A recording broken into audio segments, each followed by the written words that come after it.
Hello, hello, and welcome. Welcome once again to the Secrets of the High Demand Coach podcast. And I am here with yet another high demand coach and entrepreneur, the one, the only Dr. Richard Kaye. He reminded me it is K like the letter of the alphabet. So Dr. Richard Kaye, I'm so excited to have you here. A little bit about Dr. Richard is that he's best known for working with entrepreneurs to help them to accelerate the growth of their businesses. He's the creator of the renowned The Secrets of Empowering Negotiation program, and has also presented workshops, programs, and seminars in Australia, France, Japan, Russia, and right here in the good old US of A. He shared the stages with the likes of Lisa Nichols, Victor Hansen, Jack, I've just totally forgotten his name. I had it in my notes. Moved to Jack Canfield, and Les Brown, and was awarded a Lifetime Achievement Award by the Top Talent Agency. And he's here today to share with us some really profound insights into an area we've not talked a whole lot about on this show, and it's this idea of publicity and PR and how we use that to accelerate the growth of our businesses. So, Dr. Richard, I'm so excited to have you here. Welcome to the show. Thanks, Scott. A privilege to show up for you. Fantastic. Now, before we dive in, and I've got a whole list of questions I'm ready to fire your way. But before we get to any of that, I'd love to just add some color to this. Tell us a little bit about your story. How did it lead you to landing in the role that you're serving in right now? So when I retired from being an electronics engineer and ultimately graduated from chiropractic college, I drove from New York to San Diego to start a practice. Scott, there were 300 chiropractors in town. Your smile says, how do you start? How do you grow any business? We're all in crowded fields. I figured out publicity very early on in that career. I got myself invited to the morning television talk show in San Diego. If any of you were in San Diego a couple of decades ago, it was called Sun Up San Diego. Then I got myself invited back every month. Did that for about a year. That raises your visibility. And then I got an article in the San Diego Tribune, notch up visibility. Then I got an article in the Los Angeles Times, notch up, even more. And Scott, here is the tipping point. Ladies and gentlemen, you've all heard the expression. Scott, you've heard the expression, it's not what you know, it's who you know. You've heard that, yes? Yeah. I want to add one more level. It's who knows you. And what happened was I got a phone call from the producer of the ABC News in San Diego. The essence of her question to me was, who are you? We're seeing your name. We're hearing your name. Well, now I've got a 6:30 news segment about it. Shortly after that, same kind of phone call, this time from PBS. Who are you? See, that's what you want people to say. I know your name. Well, no, I got a PBS segment about me. Scott, I was no longer just another one of those chiropractors. I was at that time the most visible chiropractor in town. That's how you grow any business, ladies and gentlemen. You stand out from the crowd instead of just being another one. Well, little transition. I came across an organization some of you may have heard of named CEO Space. I became vice president of that. One day I was meditating, there's a transition here. I was meditating and was told, shut your practice and work with entrepreneurs. I said, really? Well, that's how CEO Space showed up in my life. The founder died. That organization kind of blew to the wind. It dissipated. And now I work with an organization named Top Talent Agency. And what we do is we secure the publicity that you are seeking. And if you're not seeking it, we'll talk about why you want to be seeking it. So there you have, as Paul Harvey used to say, the rest of the story, at least the background. I love it. I love it. So let's talk about this a little bit. It wasn't Paul Harvey. It was long before that. It was Walter Cronkite. Oh, there you go. Yes. There it is. Okay, so yes. Let's talk about that a little bit, because one of the things that I've seen some folks do is kind of wait for publicity until they feel like they've earned it in some way, shape, or form, and then get frustrated when it just doesn't come automatically. So there's a couple of things that are wrong with that. Walk us through when is the right time to start upping your publicity game, and maybe what are some of the simple steps that folks can take to do that?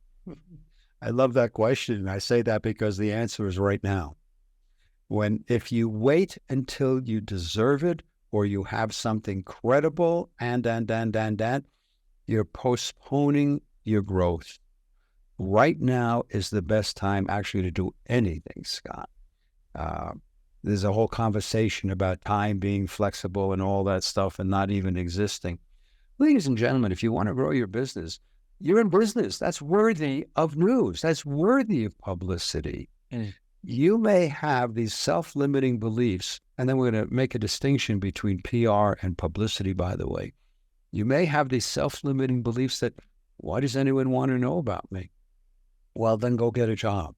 And, go to nothing wrong with it, but go to the post office. A lovely young man came over yesterday to repair our washing machine. He's got a job. Is that noteworthy? Well, it may be.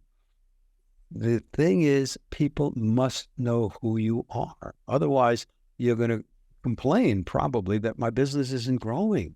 Well, how can it grow if no one knows about you? Yeah. So I want to make a quick distinction between PR, or press release, and public relations, and what publicity is. Publicity from the PR from the 50,000-foot view is you or you hire someone to send out faxes, emails, make phone calls, and then you pray to God. Someone says, hey, I want to cover this story. Does it work? Yeah, beautifully. Publicity, at least is the way we do it at Top Talent Agency, we guarantee articles, we guarantee stage time, we guarantee television. Scott, what would it do for you in your business if you had an interview sitting in the NASDAQ studio in New York on Times Square? What would it do for your business? Yeah. It raises your profile. And ladies and gentlemen, that's the only thing that publicity does. I just facilitated a masterclass on profitable, powerful publicity yesterday. And a woman wrote in the chat, I'd rather have the publicity come to me organically. Thinking, how's that going to happen if nobody knows who you are? The obnoxious part of me wanted to say, how's that working for you? Right. You got to go out. You got to be proactive. It's fascinating because, founders, CEOs, the type of leaders listening to this are very proactive people in nature. But one of the things that happens is even very proactive people will get stuck, right? They'll have a mental block around something. They'll have a mindset thing around something. And one of the most common places that happen is the Kevin Costner. If you build it, they will come, right? If you are noteworthy, people will, worth note, or whatever that looks like. And so you've talked a little bit about why that doesn't work, and you've talked about the flip side of it. Now, one of the things I want to dial into is another aspect of that is just shyness, right? We have this idea of entrepreneurs as being gregarious, outgoing people, but some of them are just more introverted. Some of them, don't like talking about themselves. And so someone like that, how can they think right about publicity? We all have a story to tell. If you don't tell your story, I revert to what I said in different words, or no one knows about you. The shyness can actually be turned into leverage. A good television or radio host, and Scott, I include you in that, even from just a few moments we've spoken about, can pull stuff out of someone. The fact that the gregarious ones, the ones who are all, who's probably one of the most popular is Richard Branson. He's out there. He's a fun guy. People go to Necker Island just to take pictures and hang out with the brilliance. I know people who have been there. Some of them are very shy. When you begin to emerge from your shell. So one way to begin the first step toward that is a book. Now, let's put a book in perspective. I'm going to give you an overview, Scott. There are three basic kinds of publishers: the big boys, the Randoms, the Putnams. If they were to take you on, ladies and gentlemen, they own you. They own the copyright on the book for 5 years, and you get maybe 25, 30 cents a copy, and they ask you an important question. What's your marketing budget? Ooh. Then there's you and me, Scott, as an individual. We can go write our book, put it on Amazon, KDP. Nobody reads it because nobody knows about it. So, and by the way, Would you may want to make a guess how many new books are released every single day? I'll save you. Go ahead. Oh my gosh. Yeah, I've had someone tell me, and I've actually gotten several different numbers on it, but it's all that I can tell you is that every time I hear the number, I'm staggered by it. So tell us. 7,500 books every single day. How do you stand out in that crowd? There are 33 million books on Amazon. I'll give you a story. The woman who is now my wife, she writes fairy tales, fantasies, so kids fall in love with themselves. And when someone is in love with themselves, they don't go out and shoot up schools and shit like that. She spent over $200,000 trying to get her message, her books out to the world. A couple of different publishers. Yeah, I know. She got fewer than 100 books sold. She discovered our company, and then we met and got married. We don't do that with a lot of clients. She is now, the first 3 books in her series are all #1 best-selling books. She has won 12 awards, including Writer of the Year, Author of the Year from the Los Angeles Tribune. She's been featured in USA Today. Because of the contacts and connections and who knows us at Top Talent Agency, we accomplish that with every single author that goes out there. Not best author of the year, but we get people articles in USA Today, the Washington, D.C. Chronicle, Florida Chronicle, New York magazines, Sydney, Australia magazines, London magazines. What does that do for your credibility? Now, Scott, you don't have to be that public to go out and do that. So the precedent question was, I'm shy. I don't want to go out there. Well, get your book out there. And yes, you will wind up getting interviews, and you will wind up coming out of your shell and not, be crazy in the limelight, but you want to share your message. Yeah. So one of the things I'd love to do is fast forward a little bit, because we, at the end of the day, we also want to turn this into acceleration for our business. So walk us through, what are some strategies once you've been in the room at NASDAQ, once you've had the article in USA Today, how do you take that and leverage that into business? You answered the question. You leverage the hell out of it. When you want, and I'm going to use this as an example.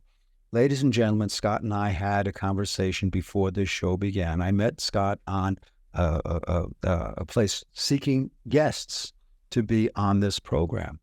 And among other things, I sent to Scott, why do people want to listen to me? Now, ladies and gentlemen, this is not about you. Don't take this personally. No one cares what you do. We all care about only one thing. What's that? What's in it for me? Most people couldn't care less about the intervening process. I'll give you an example. You get on an airplane. You don't care whether the engines are Rolls-Royce, Briggs & Stratton. You don't care. You want to know that plane's going to get you to its destination. So the metaphor here is, I told Scott what you, as the viewers, the listeners to this program, are going to get out of it. And he said, wow, this is good stuff. So I have created what is called a one-sheet.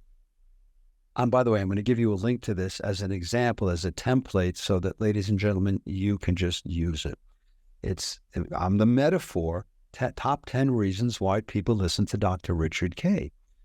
David Letterman popularized the top 10 list many, many years ago. So I created an 8.5 by 11 one sheet, and I said, wait a minute, I can turn this into a video. You want to be compelling. So you leverage what you've got, and people say, oh, I choose you. That's what it's all about. Go back to my story as a chiropractor. Was I the best in town? Well, I'd like to think I was. The perception was that I was, because I'm all over the news, all over the press. That's what you want people to see. That's how you leverage this, Scott, by letting people know when you pitch a television program, a radio program, a podcast, a webinar. It's, hey, here's my credentials. That's how you leverage this stuff. Yeah, it's fantastic. Fantastic. Now, there's a question I like to ask all my guests, and it's this.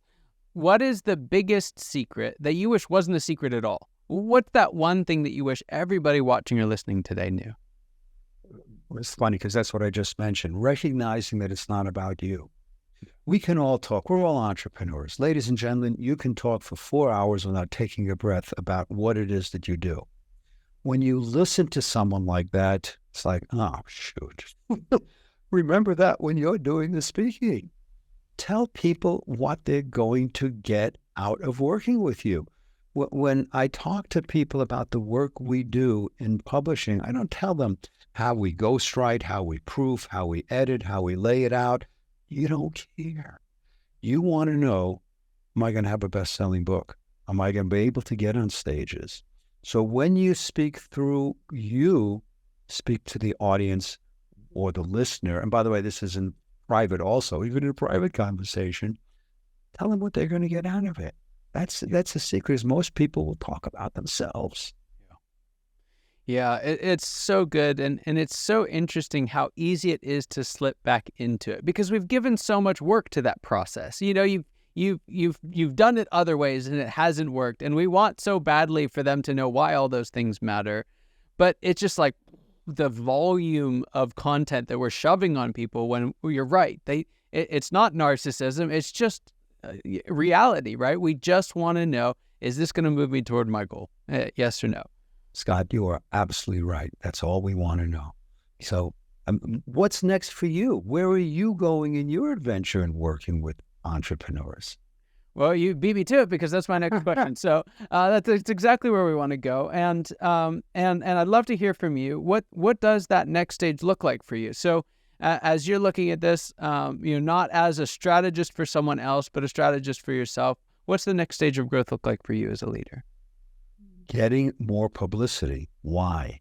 Because the more people know about not me, but the work that I can deliver for them, the more my business is going to grow. We serve people from all over the world. And the more people who discover, and I just use me as the metaphor, but the company in general, this is why we do workshops, programs, master classes, so people can say, hey, maybe I can use your services. Are we for everybody? No. None of us is for everybody. Know your niche. So we have refined our niche. Our niche is the entrepreneur who is seeking to grow their business. And by the way, ladies and gentlemen, if you're an entrepreneur, you better be seeking to grow your business. Unless you're pure energy neutral and you don't care and you're doing it, as a passion because that's what you love to do. Most of us would like to generate more revenue and serve more people. So again, the short answer is let more people know about what I do. Evidence being on your program, that contributes to that. Yeah, that's fantastic. Now, there's some folks listening, and you nailed them from the very beginning, right? You said, when do you need to start focusing on publicity? It is now, right? Right now. And so they've been sitting here and they're just like, everything you say, we've got to do this. We've got to do this. They want their business to grow. And they finally realized the piece that's been missing, which has been this publicity piece that you've been talking about. So how can folks find more out about the work that you do? How can they get that one sheet? And what's the next step? The next step, so be proactive. Ladies and gentlemen, if you're watching this and you turn it off and you go back to your email, it's like, okay, you just spent a wonderful half hour or so. It went in here. You've got to take the action steps. The link to that one sheet is richardkaye.com, RICHARDKAYE.com/top 10 reasons, TOPTENREASONS, lowercase, no punctuation. If you don't got it, why are you an engineer? Why are you an entrepreneur? richardkaye.com, top 10 reasons. Would love to be able to learn how I may serve you. The URL for that is talkaboutpublicity.com. Talkaboutpublicity.com, all one word. Take you right to my calendar, and let's see how we can help you secure the publicity that you may not even know is available to you. That's fantastic. Well, Richard, thank you so much for being on the show. It's just an honor and privilege to have you here. It's gold in this conversation, and I'm so excited to get the opportunity to share it. And for those of you watching or listening, you know that your time and attention mean the world to us. I hope you got as much out of this conversation as I know I did, and I cannot wait to see you next time. Take care.